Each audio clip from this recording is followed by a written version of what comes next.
மத்திய கல்வி அமைச்சர் தர்மேந்திர பிரதான் நேற்று முன்தினம் பேசுனதை கேட்டுன்னு எத்தனை பேர் ட்விட் போட்டிருந்தீங்க. தொடர்ந்து இந்த பிஎம் ஸ்ரீயோடைய உள்ளிட்ட என்இபி சரத்துக்களை ஏற்றுக்கொண்டால் தான் அந்த நிதி கொடுப்புன்னு அவர் சொல்லியிருக்காரு.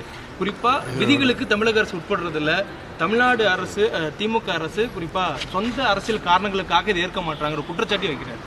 இது வன்மையாக கண்டிக்கத்தக்கது. இது நேற்று பள்ளிக்கல்வித்துறை அமைச்சரும் அந்த அதிகாரிகளும் வந்து நேற்று வந்து முழுசாக வந்து எக்ஸ்பிளைன் பண்ணாங்க. எப்படி ஒன்றிய அரசு வந்து மாற்றாந்தாய் மனப்பான்மையுடன் கல்வியில் மட்டுமல்ல, ஏற்கனவே ஒன்றிய அரசு அறிவித்த பட்ஜெட்டில் கூட பார்த்திங்கன்னா தமிழ்நாட்டுக்கு என்று ஒரு ரூபா கூட அவங்க ஒதுக்கலை, ஒரு திட்டத்தை கூட ஒதுக்கலை. ஆனால் வந்து வாய் கூசாமல் இந்த மாதிரி நிதி கொடுத்துட்டு வரி கொடுத்துட்டு திருப்பி கேட்குற ஒவ்வொரு மாநிலமும் அதுக்கு தகுந்த மாதிரி திருப்பி கேட்குறது அநியாயம் அப்படின்னு சொல்லியிருக்கிறாங்க. இது வன்மையாக கண்டிக்கத்தக்கது. முதலமைச்சர் அவர்களும் இதை கண்டிச்சிருக்கிறாங்க. எப்போவுமே வந்து தமிழ்நாட்டில் வந்து இருமொழி கொள்கை தான். எங்கள் பேரறிஞர் அண்ணா அவர்கள் வந்து சொன்னது வந்து நாங்கள் எந்த காலத்துலேயும் மும்மொழி கொள்கையை ஏற்றுக்கொள்ள மாட்டோம்.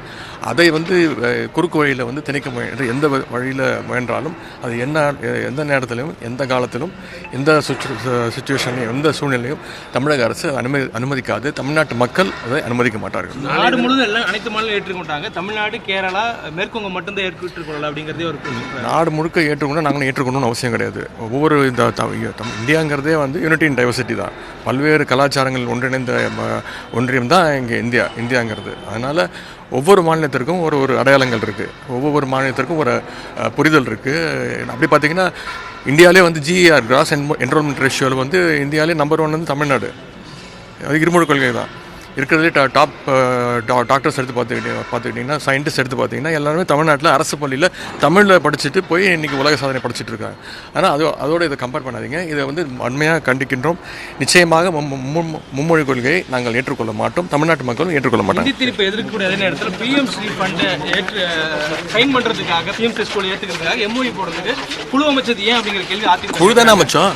நாங்கள் ஒன்றும் அவங்கள மாதிரி அடிமைத்தனமாக ஒன்றிய அரசு சொன்னதெல்லாம் வந்து வாங்க கொடுங்க நீட்டை வந்து அனுமதிங்கன்னு சொல்லி அது மாதிரி பண்ணலையே. குழு தானே அமைச்சோம். அது ஆராய்வதற்கான குழு அமைச்சோம்.